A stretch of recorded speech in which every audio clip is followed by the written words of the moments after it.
Alors, nous revoici. Nous sommes en compagnie de Frédéric Lapointe, président du Mouvement national des Québécois. Bonjour, Frédéric Lapointe. Bonjour. Et de Frédéric Bérard, auteur, avocat, essayiste, ex-chroniqueur, ex-journal Métro. Voilà, des fois, je dis ça de temps en temps. Bonjour, Frédéric Bérard. Oui, ça vous a plus marqué que moi, la fermeture de métro, je pense, Nick. Ben, chaque fois qu'un média ferme, franchement, dans le contexte actuel, c'est pas formidable. Puis bon, je m'amuse aussi un peu à vous dire ça, mais cette fois-ci, j'avoue que j'ai pas fait exprès. Là, j'allais dire chroniqueur à Métro. Bon, ben là, j'ai été obligé de dire ex. Voilà. Le Québec est un immense club des ex, comme vous savez. Ah oui, qu'est-ce que vous voulez? Il Ouais. faudrait juste que Lapointe soit un ex de quelque chose, puis on pourrait partir un club. Bon, on pourrait dire que c'est un ex-péquiste, à la limite, un ex-candidat du Parti québécois, voilà, disons-le. Vous aussi, vous êtes péquiste. Tout le monde a été péquiste dans sa vie, hein, semble-t-il, au Québec. C'est assez oui. fascinant. Frédéric Bérard, vous êtes en Floride parce qu'on connaît vos affinités avec l'idéologie qui me motive, qui anime le gouverneur de DeSantis, c'est bien ça? Oui, ben en fait, je suis avec Mickey Mouse et avec un gay, histoire de régler ça une fois pour toutes. Ah bon? C'est pour la loi Don't Say Mickey, hein, c'est ça? Alors, continuons sur la question là, de la hausse des droits de scolarité présentée par la ministre Derry, Frédéric Lapointe, et par le gouvernement Legault. Ça fait beaucoup jaser. Grosse réaction épidermique au Canada anglais, dans les pages d'à peu près tous les journaux. Alors là, vraiment, les insultes habituelles, il faut le dire, il n'y a pas d'autres mots, fusent, racisme, fermeture, enfin, on ne tarit pas de mots durs pour qualifier ce que fait le Québec à ce moment-ci de l'histoire. Est-ce que vous pensez que... La question est facile, Frédéric Lapointe. Est-ce que cette réaction doit être modérée? Est-ce qu'on mérite vraiment un tel déferlement de critiques, pour être poli? Oui, bon, en même temps, ils sont ciblés, alors qu'ils le prennent un peu personnel. Je pense que chacun pourra le comprendre. Mais sont-ils ciblés dans la mesure où ça demeure quand même, somme toute, relativement peu cher de venir étudier à Montréal si on prend aussi le contexte en compte, hein? Le très bas coût de la vie au Québec, le plaisir d'être à Montréal, le prestige des universités en question aussi? Oui, mais je crois qu'on n'aurait pas la même réaction si le gouvernement Legault avait décidé d'augmenter les frais de scolarité de l'ensemble des étudiants du Québec au niveau de celui des autres provinces. Donc, dans ce sens-là, ils sont ciblés. Et vous savez, au Canada, il n'y a pas beaucoup de crimes symboliques, mais lorsque, je vais le dire comme ça, la caste des Canadiens français s'en prend à la caste des dominants, là, c'est-à-dire le Canada anglais, là, qui ne ressemble pas aux Britanniques du 19e siècle, là, mais qui se comporte encore comme les Britanniques du 19e siècle. C'est ce que vous voyez, vous, ici? Ah oui, tout à fait. Tout à fait. Écoutez, quand la Nouvelle-Écosse adopte la même mesure il y a quelques années, là, Hélène Buzzetti le mentionnait, le pointait du doigt, ben, il n'y a absolument personne qui a réagi parce que ça n'a pas la même charge symbolique. Donc, ce qu'on comprend, c'est que ces privilèges ou ces situations là, dont certains tirent avantage, et grand bien leur face. Là, je vous interromps un instant, Frédéric Lapointe. Disons-le pour que nos auditeurs voient un peu le portrait. Si vous êtes Canadien, vous voulez venir étudier en ingénierie ou en médecine, à McGill, ça demeure pas cher, hein, comparé à Toronto, là, et beaucoup parce qu'on finance beaucoup ici au Québec avec les deniers publics. Par contre, si vous venez étudier en littérature, la hausse va être assez stupéfiante, il faut le dire. Là, c'est beaucoup plus corsé. Donc, ça fait parfois des différences, parfois moins. Est-ce que c'est suffisant, encore une fois, pour mériter toute cette critique? Je vous ai interrompu dans votre élan. De quelle façon, Frédéric Lapointe, vous pensez que c'est vraiment une question de combat de caste ou de combat entre deux entités nationales, quoi, au fond? Oui, c'est ça. C'est que, je le répète, une autre province a fait la même chose ou ferait la même chose. Une autre province que le Québec, il n'y aurait pas le même genre de réaction parce qu'il n'y a pas cette dimension-là francophone-anglophone et par ailleurs, il n'y a pas non plus la présence dans la plupart des provinces d'un secteur universitaire francophone et d'un secteur universitaire anglophone minoritaire plus privilégié que l'autre. Alors, on pourrait dire l'Ontario entamerait des mesures de un peu correctives ou de rétorsion ou de compression dans le secteur universitaire francophone en Ontario, que j'imagine que nous réagirions. Hein, ils ne financent pas l'université de Sudbury. On n'a pas eu de réaction, mais peut-être pourrions-nous en avoir. Mais la différence fondamentale, c'est que le système universitaire francophone ontarien, si tant est qu'il existe, on ne peut pas dire qu'il est privilégié, là. Oui, voilà. Frédéric Bérard, d'abord là-dessus, sur la réaction très forte du Canada anglais, et il y a aussi des Québécois qui ont réagi assez fort, hein, quelques chroniqueurs, commentateurs, mais somme toute, le gros de l'opprobre vient de l'extérieur du Québec. Et sur la pertinence de ces mesures, il faudrait en parler aussi. Qu'est-ce que vous en pensez, vous, de tout ça? Bon, moi, honnêtement, je m'en fiche totalement de ce que pense le Canada anglais de la mesure. Là. Moi, ce qui m'intéresse, par contre, c'est la mesure elle-même. Puis celle-ci, franchement, ça fait tellement petit Québec. Et là, je sais là que c'est tentant de se positionner comme victime du Canada anglais, puis regardez, là, ils nous aiment pas, blablabli, blablu, puis sont méprisants, blablabli, blablu. Mais franchement, c'est une distraction. Ce qui est intéressant ici, c'est de savoir pourquoi ce gouvernement-là a entrepris une mesure comme celle-ci. La réalité, c'est que le PQ a remporté l'élection dans Jean Talon. Mais attendez, là, vous allez dans la stratégie politique. Mais dites-moi pourquoi vous dites que c'est minable, médiocre, petit. On regarde les chiffres, puis on se dit, ma foi, ça tombe sous le sens dans une bonne mesure, puis il n'y a pas non plus une hécatombe. Comment dire? C'est difficile de voir des effets si importants que ça à ces mesures, au fond.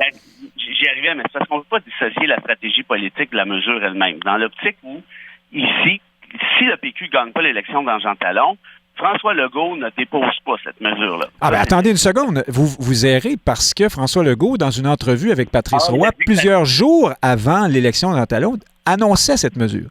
Mais la montée du Parti québécois était perceptible quand même. Bonne réponse.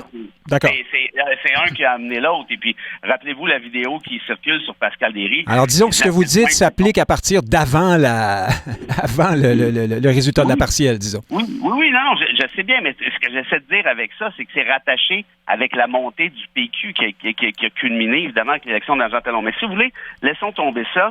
Moi, ce qui me désole là-dedans... Mais attendez, laissons pas tomber ça tout de suite. Est-ce qu'il n'y a pas là un effet de marché politique? Quelqu'un fait monter les enchères, son concurrent dit, un instant, moi aussi... Est-ce que c'est nécessairement un déshonneur de faire ça, de ce que, ici, dans ce cas-ci, que la CAQ décide de faire un peu monter les enchères pour mieux concurrencer le Parti québécois sur le front nationaliste?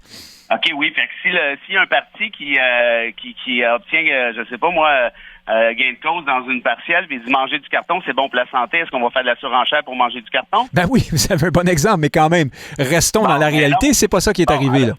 Alors maintenant... Est-ce que c'est manger du carton que de vouloir cesser de financer à tour de bras des étudiants qui quittent le Québec ou qui anglicisent Montréal, par exemple? Parce que ce sont les deux... Voilà. Et voilà. Bon, là, est-ce que je peux parler plus que... allez-y, là, je vous promets. Allez-y, je m'en vais chercher un café. Très bien. Alors, cette mesure-là, c'est ridicule d'A jusqu'à Z. Parce qu'à part les études de votre ami Lacroix, là, l'employé d'hôpital, il n'y a rien qui démontre, qu'un étudiant qui débarque ici, à Montréal, pour étudier, va angliciser le Québec. Ça, là, c'est de la bouillie pour les chats. Ce qu'on est en train de faire avec cette musique, cette politique-là, c'est une politique de petit Québec. J'ai étudié à McGill, j'ai enseigné à McGill. La McGill est une plaque tournante, pas juste pour Montréal, mais pour le Québec. On attire les meilleurs cerveaux, que ce soit comme étudiants, que ce soit comme chercheurs. Et on vous a dit, oui, mais ça n'a pas de lien avec les chercheurs. Bien, éventuellement, peut-être, parce que la renommée internationale de McGill va en avoir partiellement plein la gueule. Oui, donc, mais Frédéric Bérard, je suis revenu de mon café. Si on les attire en anglais, regardez Kamala Harris, qui a étudié à Montréal. Le moins qu'on puisse dire, c'est que ça paraît pas d'emblée, son amour pour, je sais pas, la poutine ou la culture québécoise ou le français, ça ne crève pas l'écran. De quelle façon doit-on s'enorgueillir ou trouver que ça rejaillit? C'est au bénéfice du Québec que McGill soit si extraordinaire. Est-ce que c'est pas d'abord une université canadienne qui bénéficie au rayonnement canadien-anglais à travers le monde bien davantage que québécois? Sauf vous, là, parce que vous êtes allé, évidemment. Mais à part vous. Non, mais là, c'est parce que là, c'est ça. Ça va être un concours d'anecdotes, mais j'aimerais vous dire que mon mémoire... vous avez commencé. Oui, non, mais je sais bien, mais mon mémoire de maîtrise a été rédigé à 100% en français. J'ai fait mes études à McGill partiellement en anglais évidemment, mais partiellement en français aussi. Les modes d'évaluation sont en français si on souhaite qu'ils soient en français. Il y a des programmes à McGill qui sont uniquement en français. Pierre Falardeau, qui est quand même pas le plus fédéraliste de la gang, a fait son bac en littérature française à McGill. Leonard Cohen a appris en partie le français à McGill aussi, toi qui le parlais déjà un peu. McGill est une plaque tournante, non pas à la canadienne à 100%. Oui, il y a un volet de ça, évidemment, mais il y a aussi une porte d'entrée vers la culture québécoise. Harris est passé ici un quart de fin de semaine. Elle a étudié dans une école privée en secondaire 3,5. Là, je veux dire, à un moment donné, on peut pas rédiger ça non plus en certitude. Et pour le reste, bien franchement, là, ce qui est dommage avec tout ça, c'est qu'il y a des étudiants hors Québec, francophones, qui débarquaient ici, vous savez pourquoi? Ben parce qu'ils veulent, à McGill, parce qu'ils veulent pas aller à l'UQTR, parce que c'est pas considéré comme étant une bonne université, l'UQTR. Alors, je résume, là, Frédéric Bérard. Ce que vous nous dites, c'est que les universités anglophones et l'augmentation exponentielle de leur fréquentation par des étudiants unilingues anglophones n'anglicisent pas Montréal. Et vous nous dites que, par ailleurs, McGill est une fenêtre sur la culture québécoise. Je vous avoue que ces deux affirmations-là sont étonnantes et en rupture avec... Parce que vous aimez bien personnaliser et parler de Frédéric Lacroix, mais il n'est pas seul. Hein? En fait, c'est plutôt vous qui êtes seul de votre camp dans ce discours-là aujourd'hui. Il y a bien cet homme que vous citez tout le temps, dont j'oublie le nom, là, celui qui a travaillé pour Statistique Canada et pour l'Université d'Ottawa, puisqu'on veut faire des amalgames. Mais... écoutez, entre Corbeil, qui est prof à Laval, qui fait ça depuis 40 ans... Voilà, Jean-Pierre Corbeil. Bon. Puis vous avez... par ses pairs, et Lacroix, qui travaille dans un hôpital, qui fait ça la fin de semaine, moi, je vais prendre Corbeil. Bon, ça, c'est la première des choses. Là, oui, mais vous savez que vous êtes seul. Vous savez que Je m'en fiche. Mais je m'en fiche, c'est pas bon, d'accord, parfait. Mais d'accord, mais non, mais c'est juste pour replacer un peu les choses dans leur contexte. Vous nous dites... Oui, là, vous dites ça, vous avez posé la question à votre côté, qu'est-ce qu'il en pense, il est d'accord avec vous, quelle surprise. Non, mais, vous me dites que des dizaines de milliers de personnes anglophones qui habitent à Montréal n'anglicisent pas Montréal. C'est quand même stupéfiant comme affirmation. Mais comme affirmation, peut-être que vous... Allez-y. Que vous vous branchiez là. Soit qu'ils viennent ici pour angliciser Montréal, ou soit qu'ils repartent avec notre friction. Je vous apprends que selon Lacroix, puisque vous en parlez, mais pas seulement lui, pendant qu'ils sont à Montréal, ils ne passent pas une fin de semaine comme Kamala Harris, ils passent plusieurs années, ils anglicisent pendant qu'ils sont ici, par effet évident, là, c'est le marché, c'est l'offre et la demande, c'est la présence, c'est la démographie. Puis ensuite, effectivement, ils repartent, mais certains restent aussi. Avez-vous, à part de Lacroix, vous voulez noter ça pour me démontrer ce que vous dites là? Bien, j'en ai plein, mais il y a Frédéric Lapointe qui veut absolument placer un mot. Allez-y donc. J'aimerais savoir quelle est l'autre étude dont vous faites référence. Mais écoutez, mais elles sont nombreuses, contrairement à ce que vous dites. Mais enfin, Frédéric Lapointe, allez-y. Il y a des statistiques même de... Oui, allez-y. Je rebondis sur le dilemme de situation que Frédéric Bérard énonçait, à savoir, c'est soit un enjeu d'équité fiscale, soit un enjeu d'anglicisation, francisation. Mais je vous soumets les deux ont été confondus, dans ce... Oui, exact. Les deux ont été le gouvernement a utilisé les deux justifications, mais je vous soumets qu'il y en a une des deux pour lesquelles il va avoir un effet, puis c'est pas sur la question de l'anglicisation, de la francisation, parce que McGill, précisément parce que c'est une université de calibre mondial et que les universités canadiennes, par exemple, de haut niveau, ont des frais de scolarité qui sont déjà très élevés, eh bien, McGill va continuer à recruter, même si les frais de scolarité sont plus élevés. Le résultat net des courses, c'est que le gouvernement du Québec va faire un peu plus d'argent sur le dos de McGill. Et là, est-ce que McGill a à être contente de ça ou pas? Je les comprends d'être mécontent de ça, mais à la fin de la journée, c'est pas vrai qu'il va y avoir une baisse des inscriptions à McGill parce que les frais de scolarité sont dans les 5 chiffres plutôt que dans les 4 chiffres. La réalité, c'est que McGill ouvre des programmes et demande des 30 000, des 50 000, des 100 000 $ de frais de scolarité et les gens se présentent tout de même. Donc, dans ce cas-ci, oui, il y a une mesure qui est présentée comme symbolique pour la défense du français à Montréal, mais pour connaître le système universitaire, je peux vous dire que c'est essentiellement un ajustement au financement des universités. Et donc, il n'y aura peut-être pas les effets escomptés. Je reviens à Frédéric Bérard. Alors, poursuivons. Si c'est pas une bonne idée de prendre ces mesures, est-ce que vous êtes en train de dire qu'on va se mettre vraiment à sous-financer les universités anglophones? Par exemple, est-ce que vraiment on les place dans une situation difficile? Et je vous pose la question candidement. Ou est-ce que c'est pas plutôt un ajustement à ce à quoi on assiste en ce moment? Non, mais parce qu'on n'est pas obligé de déshabiller Jacques pour habiller Jean, là. Et la question de la péréquation, là, c'est-à-dire, on parle de quelques centaines de millions pour ajuster l'affaire, pour refinancer le réseau des universités du Québec. Ouais, c'est-à-dire que sous Jean Charest, on avait demandé aux universités anglophones de payer une forme de péréquation sur l'augmentation là, des inscriptions par des étudiants étrangers ou canadiens. Puis sous Philippe Couillard, on a déréglementé ça. On a dit, allez-y, il n'y a pas de problème. Tant que vous voulez, il n'y a pas de plafond. Exact. Et là, ils ont accumulé près de 300 millions de dollars comme ça. Et puis, c'est pas fini, là. Ça allait continuer. Le gouvernement Legault a acheté l'élection avec des chèques pour 8 milliards. Était prêt à nous faire un troisième lien pour 10 milliards. Je pense qu'ils sont capables de trouver 400 millions pour financer adéquatement le réseau des universités québécoises francophones. Ça, c'est un. Frédéric Lapointe est d'accord avec vous. Oh, oui, bon, bravo. Là-dessus, on est d'accord, puis je suis content parce que Frédéric s'y connaît pas mal. L'autre affaire que j'ajouterais, il a raison, et là, je parle de Frédéric, de dire que je suis pas en train de dire que McGill va fermer. Là, j'ai jamais dit ça. Tout ce que je dis... Non, je vous prête pas ce propos-là, mais est-ce que la mesure est à ce point corsée? Puis là, où ça devient difficile, c'est de savoir quel est l'impact réel sur des universités comme McGill. Probablement qu'on ne le saura pas de toute façon, parce que c'est pratiquement pas quantifiable.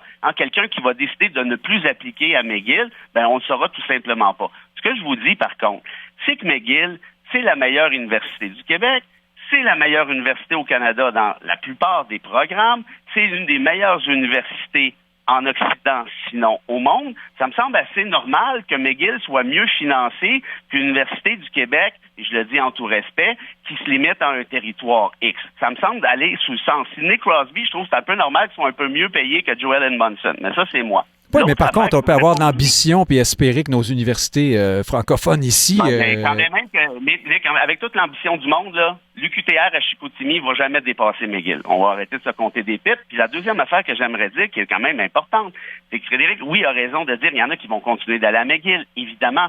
Mais compte tenu que ces étudiants-là font partie de la crème des cerveaux canadiens, plutôt que d'aller à McGill, où, évidemment, c'était moins cher, mais ils payaient quand même 9-10 000 $ par année, mais là, plutôt que d'aller à McGill, ils vont dire, à ce prix-là, je vais aller soit à, je sais pas moi, U of T ou un peu partout, Edmonton et autres, et ça va nous priver, justement, de ces cerveaux-là. Et je rajouterais, et je conclue avec ceci, premier jury, c'est quand je vous dis que c'est une porte d'entrée, Nick, pour la culture québécoise, je trouve ça fort de café. Mais enfin, oui, je vous écoute.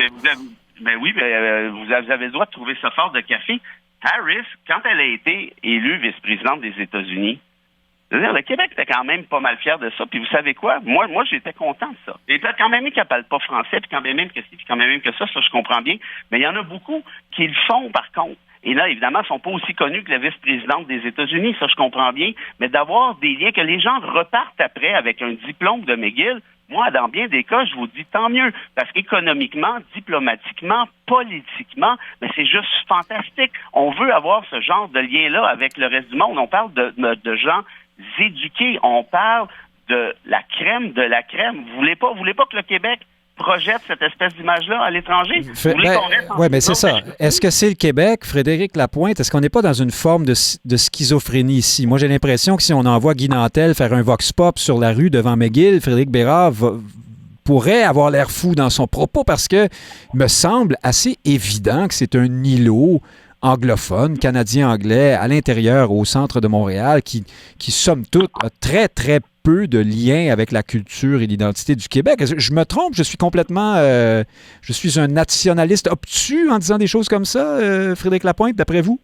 Non, c'est quand même assez étanche là, comme milieu. D'ailleurs, nos magazines sont pleins, Urbania et les autres, de témoignages de gens qui s'intègrent dans des groupes d'étudiants de McGill et qui s'étonnent de voir les gens se féliciter de découvrir le Québec, alors qu'en fait, ils ne le découvrent pas du tout parce qu'ils se fréquentent essentiellement entre eux. J'ai collaboré avec... C'est comme découvrir Cuba en allant au Barcelo, machin chouette. Ne leur faisons pas trop le reproche. Même nos bons vieux Anglais qui vivent à Montréal depuis 8 générations, si vous travaillez avec eux et qui restent dans le quartier Milton à côté de McGill et que vous leur demandez s'ils sont déjà allés à Rosemont ou à Antique, ça s'est amélioré depuis 30 ans, mais la réponse est souvent non. Les gens vivent dans leur dans leur milieu. Oui, bien ça, maintenant, c'est à cause des cônes oranges. Hein? Ils sont même plus capables de s'y rendre, mais c'est un autre problème. mais écoutez, il reste que d'attirer des talents, que des entreprises se créent au Québec plutôt qu'ailleurs. Tout ça, c'est tout bénéfice. La question qui se pose, c'est est-ce que on a à payer, à offrir un rabais aux gens qui arrivent du reste du Canada pour que ceux-ci surviennent? Moi, je pense que la qualité d'université qui est McGill est telle qu'elle serait complètement privatisée, complètement financée par les frais de scolarité des étudiants, que non seulement il tiendrait debout, mais il se pourrait qu'elle retire plus de revenus que ce qu'elle tire du gouvernement du Québec. Donc, dans ce sens-là, c'est pour ça que je parle d'ajustement de modalités de financement, parce que, évidemment, que l'UQTR ne peut pas demander 20 000 $ de frais de scolarité pour ces programmes. Il y a personne qui va y aller. Et dans le cas de McGill, ce serait des frais de scolarité de niveau, oublions même le Canada, de niveau américain, qu'elle ferait encore le plein. Frédéric Bérard, en terminant sur ce sujet-là, alors, allons plus loin.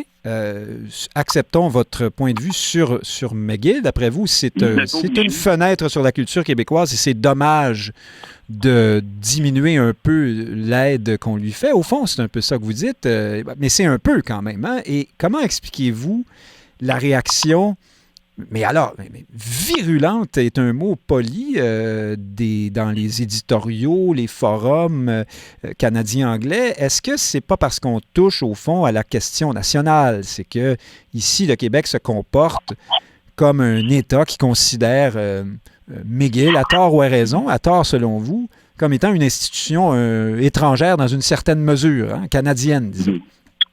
Avant de répondre à votre question, deux observations rapidement. Quand Frédéric dit rabais, moi, je vois pas en quoi c'est rabais. Il paie le même prix que les étudiants québécois. Ça, c'est pour les étudiants canadiens hors Québec qui viennent ici. Pour les étudiants étrangers, ils vont payer jusqu'à 27 000 $ par année pour étudier à McGill. Ça commence déjà à être pas pire. Mais ça reste moins cher que Toronto ou Western. Non, mais cet argument-là, arrêtez avec l'Ontario, arrêtez de faire des François Legault de vous-même.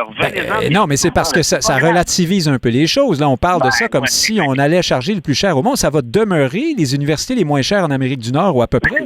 Non, je comprends, mais c'est le principe, Nick, en tout cas. Voilà, justement, allons-y dans les principes, parce que c'est ça qui pose problème. Ma deuxième observation, par exemple, permettez-moi de la faire rapidement parce que je pense qu'elle est importante. Quand vous dites là, les étudiants sur le campus tiennent entre eux autres, ben oui, mais vous savez, actuellement, moi, ma fille, là, elle est à Amsterdam. Elle étudie à l'université là-bas avec des étudiants d'un peu partout dans le monde. Puis savez-vous quoi? Elle n'a pas encore appris le néerlandais, puis je vous confirme qu'elle ne l'apprendra pas avant de revenir. Puis c'est pas la fin du monde, c'est pas grave, parce que là, maintenant, elle connaît Amsterdam. Elle connaît les Pays-Bas. Pas parfaitement, évidemment, elle ne connaît pas le Rosemont d'Amsterdam, j'en suis à peu près convaincu, mais elle a maintenant des liens avec les Pays-Bas. Mais la Hollande n'est pas une province du Canada qui ne maîtrise pas tous les leviers de son développement, par contre. Hein? Elle n'est pas soumise à une anglicisation constante et dangereuse. Il y a quand même une petite différence là. Là-dessus, anecdote, si vous me permettez. Vous arrivez de là, vous, Frédéric Lapointe, c'est vrai. Oui. Le néerlandais n'est pas super à la mode aujourd'hui en Occident, Nick. Oui, non, mais c'est vrai. Moi, je ne le parle pas moi non plus, mais Frédéric Lapointe, vous alliez dire? Écoutez, j'étais à Amsterdam la semaine dernière, hein, ça donne, hein, on va faire le clin d'œil, et peut-être que la fille de Frédéric le confirmera. Écoutez, l'affichage en anglais uniquement à Amsterdam, c'est frappant. Les raisons sociales, tout ça, on se croirait pratiquement à Montréal. Oui, mais c'est dommage. Mais c'est pas étonnant non plus. Hein? C'est la faute des étudiants, ils ont tous les affiches en anglais. Ah oui, c'est ça. Peut-être ça contribue dans les environs de l'université, j'en sais rien, moi. Mais vous alliez dire, Frédéric Lapointe, vraiment en concluant sur ce sujet-là. Non, c'est ça. Bérard. Bérard, pardon. Oui, Frédéric Bérard. Oui, bon, par rapport à la réaction du Canada anglais, moi, je sais que ça donne beaucoup de carburant là pour jouer à la victime, puis regardez comme c'est écœurant, comme ils nous haïssent, blablabla. Mais on n'est pas obligé de se sentir victime, mais on peut constater la violence du propos quand même. OK, ben là, moi, j'ai pas vu cette violence-là, pour être honnête, de la même façon que vous, peut-être parce que je suis moins susceptible, mais au-delà de ça, comme disait Frédéric tout à l'heure, je pense qu'il a raison. Évidemment, ici, toute la question du trudeauisme au pays, ça a été basé sur quoi? Ça a été basé sur une libre mobilité, une libre circulation. Donc, évidemment, qu'aussitôt qu'il y a une mesure qui entrave, même minimalement, ce genre de liberté-là, ben évidemment qu'ils prennent ça personnel et qu'ils se craignent. Du reste, est-ce que je trouve ça, moi, farfelu, ce genre de réplique-là, oui. Est-ce que je trouve ça exagéré? Évidemment. Est-ce qu'ils connaissent mal le Québec? Ça va de soi. Mais moi, là-dessus, puis je reviens avec ça, j'ai surtout de la peine pour nos liens avec les Franco hors Québec. Il y a quelque chose, il y a une cassure qui se fait à chaque fois que le Québec décide de s'asseoir et de faire justement son attention, ils seront exemptés dans ces mesures-là, là, il faut le dire. Pas s'ils viennent à McGill comme il y en avait un sacré paquet, parce que McGill, c'est plus intéressant que l'UQAM. Non, lorsqu'ils viennent s'instruire. Mais c'est ça. Mais d'ailleurs, peut-être que, si je peux me permettre, les sommes économisées, parce qu'il s'agit d'économiser des sommes ou de tirer des revenus supplémentaires, on gagnerait peut-être à les rerouter vers, et là, je ne sais pas si nos relations interprovinciales en souffriraient, mais dans un financement, dans une aide à l'enseignement postsecondaire en Ontario. Voilà. Ce serait peut-être une meilleure idée. Alors, changeons de sujet, et ça va nous faire du bien à tous, même si le débat était fort passionnant. Un sujet, j'allais dire, un peu plus léger. Le Parti libéral du Québec tenait son conseil général la semaine dernière. Juste une question là-dessus, Frédéric Lapointe.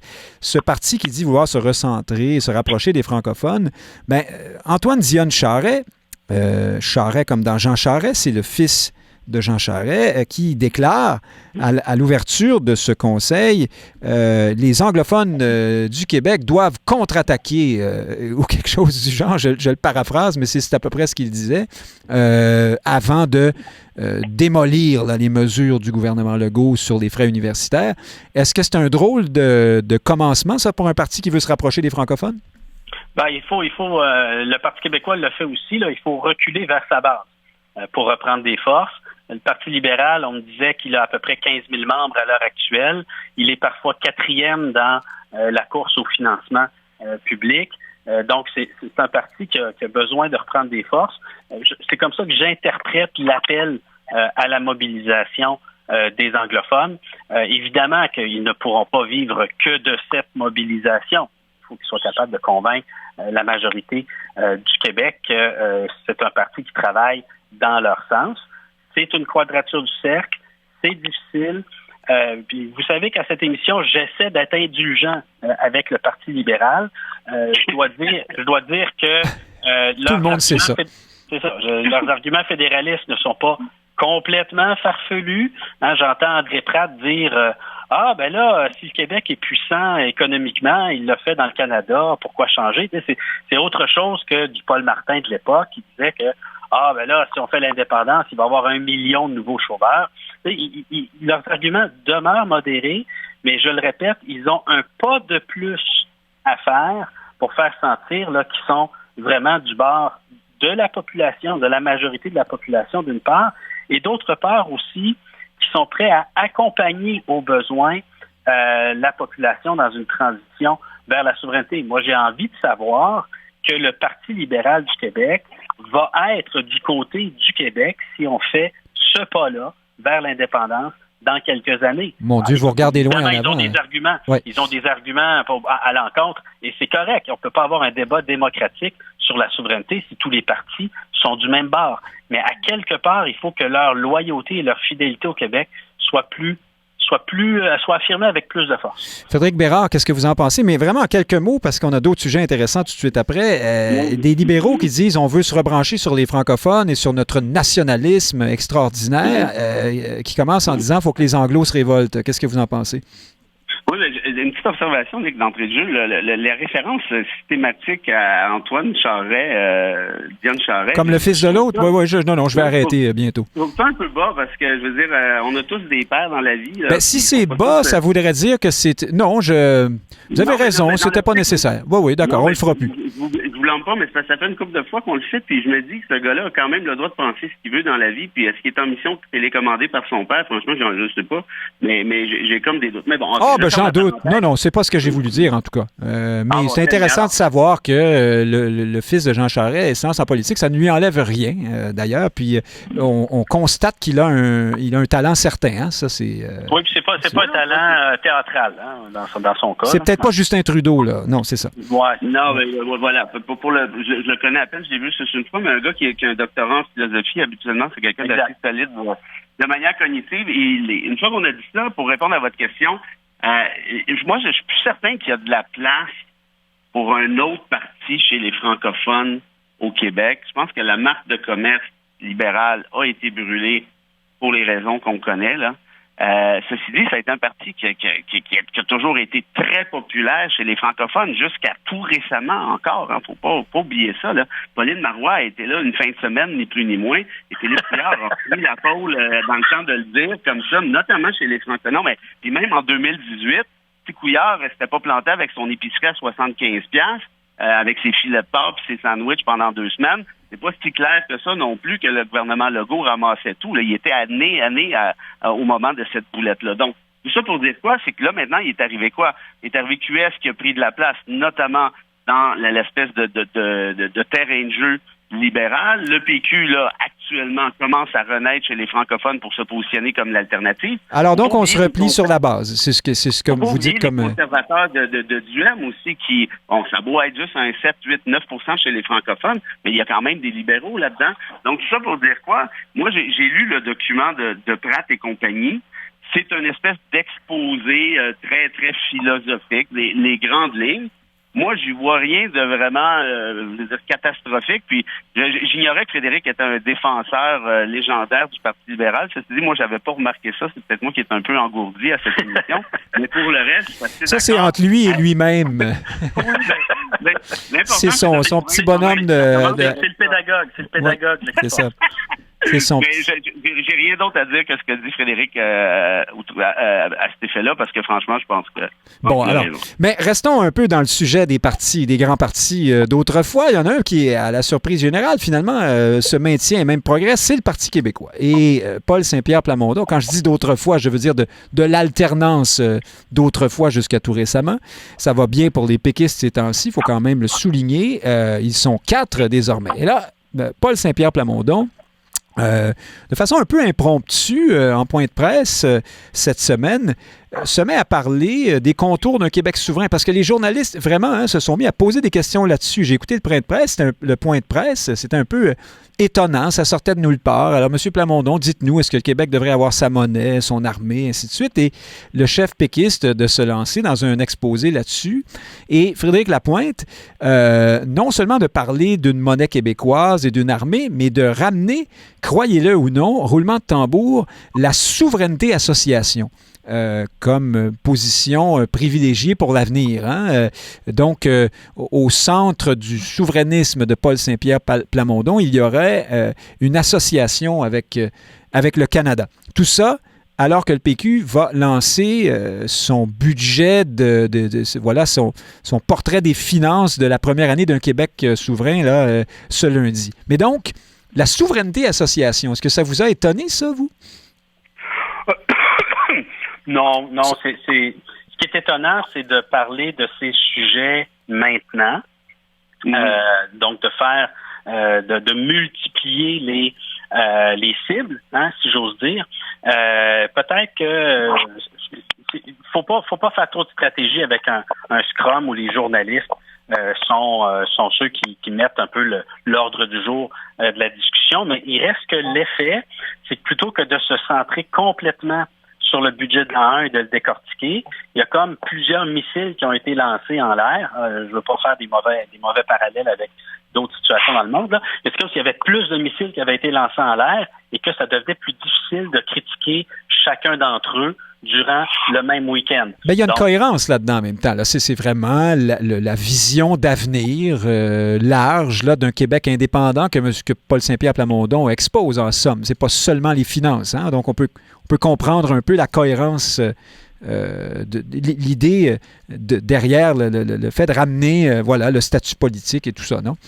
Oui, le Parti québécois affirme à chacun qui veut l'entendre que c'est pas la proximité du gouvernement qui va changer l'accent qu'ils mettent sur la question nationale et le projet d'indépendance. Donc là, ils pratiquent ce qu'ils prêchent.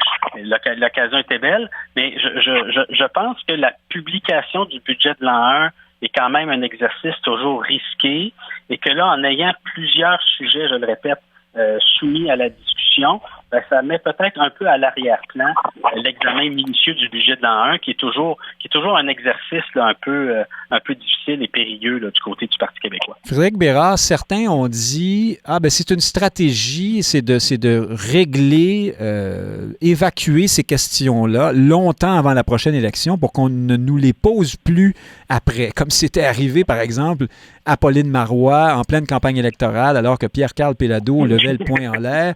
Et là, tout à coup, on parlait de monnaie, d'armée, et Mme Marois rétro-pédalait dans le gravier. Enfin, c'était pas joli du tout. Est-ce que c'est vraiment ça ou est-ce qu'on a d'anciens réflexes et qu'on se trompe parce qu'ici, au fond, on a affaire à quelqu'un, Paul Saint-Pierre Plamondon, qui veut véritablement agir en indépendantiste, si vous voulez. Donc, c'est normal pour lui de parler de ces choses-là comme ce l'était pour un Parizeau autrefois, par exemple.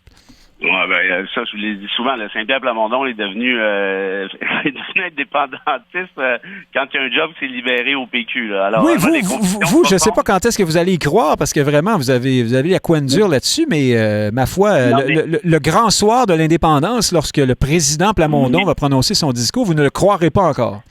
Ah non, mais non, au contraire, je vais le croire très aisément, comme je crois qu'il est actuellement souverainiste. Mais vous m'avez posé la question s'il en parle parce qu'il est souverainiste depuis toujours puis il est incapable ben non, pas depuis toujours, mais ce que je dis, c'est que là, maintenant, il veut jouer ce rôle, en tout cas.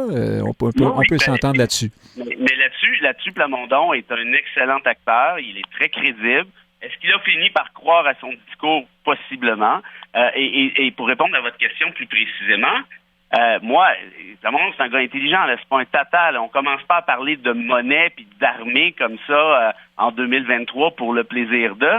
Et puis par ailleurs, petite parenthèse, j'aime beaucoup le fait, moi, qu'on parle d'indépendance du Québec, pas mal plus que de toilettes mixtes puis de drag queen puis ces espèces de conneries-là. Alors, une fois qu'on a fermé cette parenthèse-là, est-ce qu'il a voulu, donc, un gars intelligent, dire, regardez, là, moi, je vais mettre ma plateforme claire et nette d'entrée de jeu, et comme ça, vous allez me lâcher les baskets en 2000, peu importe quand sera la prochaine élection. Probablement que c'est ça. Et du reste, ça permet aussi, parce que le PQ est excessivement fort côté communication, et je lève mon chapeau là-dessus à Louis Lyonnais, qui est un ami et qui est un des conseillers très proches de Plamondon. C'est lui qui s'occupe des coms en bonne partie. Ce gars-là est un petit génie des communications. Regardez, on parle encore du PQ alors qu'ils ont seulement 4 députés. Là, c'est quand même pas des farces. Donc, ils trouvent une manière de rester dans la conversation de manière systématique.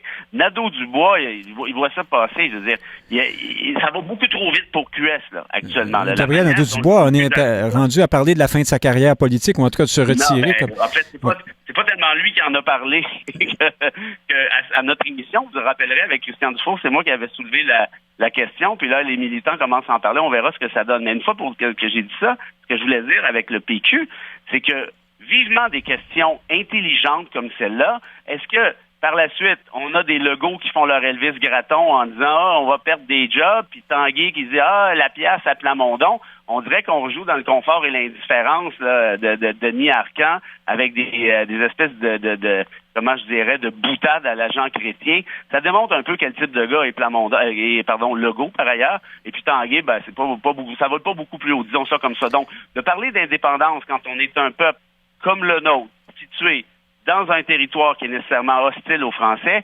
franchement, bravo. Puis là, maintenant, est-ce qu'on est obligé d'être d'accord avec tout? Ben non. Mais est-ce qu'on peut en jaser intelligemment?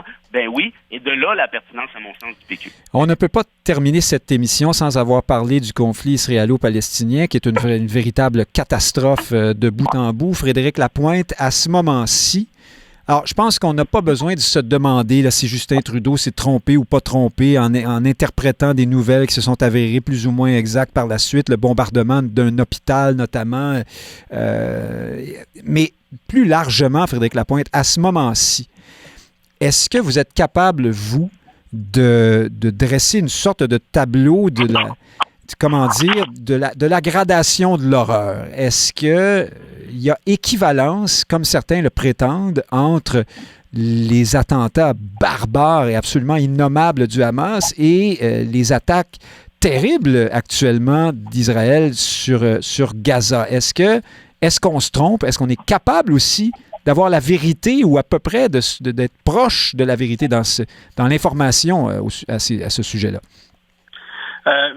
Étonnamment... malheureusement, en 40 secondes, Frédéric Lapointe. Étonnamment, oui, la vérité est accessible assez rapidement. Le problème, c'est qu'on a l'habitude de réagir encore plus rapidement dans les minutes et dans les heures, alors que 24 heures, si on prend le cas du bombardement de l'hôpital de Gaza, qui se trouvait à être une roquette partie sur le fly de la part du Hamas, finalement, c'était pas l'armée israélienne. Donc, d'attendre 24 heures nous permettait d'obtenir la vérité. Mais maintenant, sur la question de l'horreur, écoutez, militairement... Est-ce qu'il y a équivalence morale ici, là? C'est la question que je vous pose. Ce sont des modalités d'action radicalement différentes. D'un côté, vous avez le terrorisme, parce que c'est ça l'acte qui a été posé par le Hamas envers la population israélienne. C'est un acte de terrorisme de masse. C'est pas juste un petit attentat. De l'autre côté, vous avez un siège. Et un siège, ça pose énormément de questions morales. Il y a des philosophes qui se sont penchés là-dessus. Est-ce qu'il convient de faire vivre des difficultés à toute une population civile pour faire craquer le groupe militaire qui le contrôle? Ce sont des questions extrêmement difficiles. Mais comme c'est des modes d'action différents, il est assez difficile de tenter de les comparer puis de chercher une équivalence. Frédéric Bérard, seriez-vous capable, vous, d'en trouver une ou de prendre parti, en somme, à ce moment-ci? Non, moi, je vous le dis depuis 2 semaines, moi, je ne vais pas prendre parti ici parce que tant le gouvernement de Netanyahou, que le Hamas agissent de manière absolument abjecte. Évidemment, Frédéric a raison de dire que ce ne sont pas les mêmes modes d'action. Donc, on ne peut pas comparer des pommes et des oranges. Parce que vous venez de faire une forme d'équivalence, là, au moins dans l'horreur. Oui, vous allez poser la question jusqu'à temps qu'on s'enfarge un peu. Ah ben non, non. Je suis curieux de savoir si vous voyez une équivalence ou non. Vous semblez dire que oui.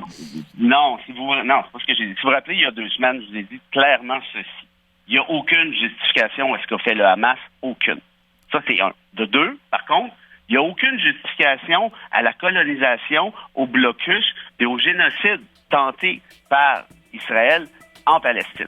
Alors, Frédéric Bérard, c'est sur ces paroles, sages ou non, que nous allons nous quitter ce midi. Nous n'aurons pas réglé cette question, mais nous y reviendrons dans les prochaines semaines. Chers auditeurs, Nick Payne qui vous dit merci d'avoir été à l'écoute et à samedi prochain. Merci beaucoup, Frédéric Lapointe aussi. Au plaisir.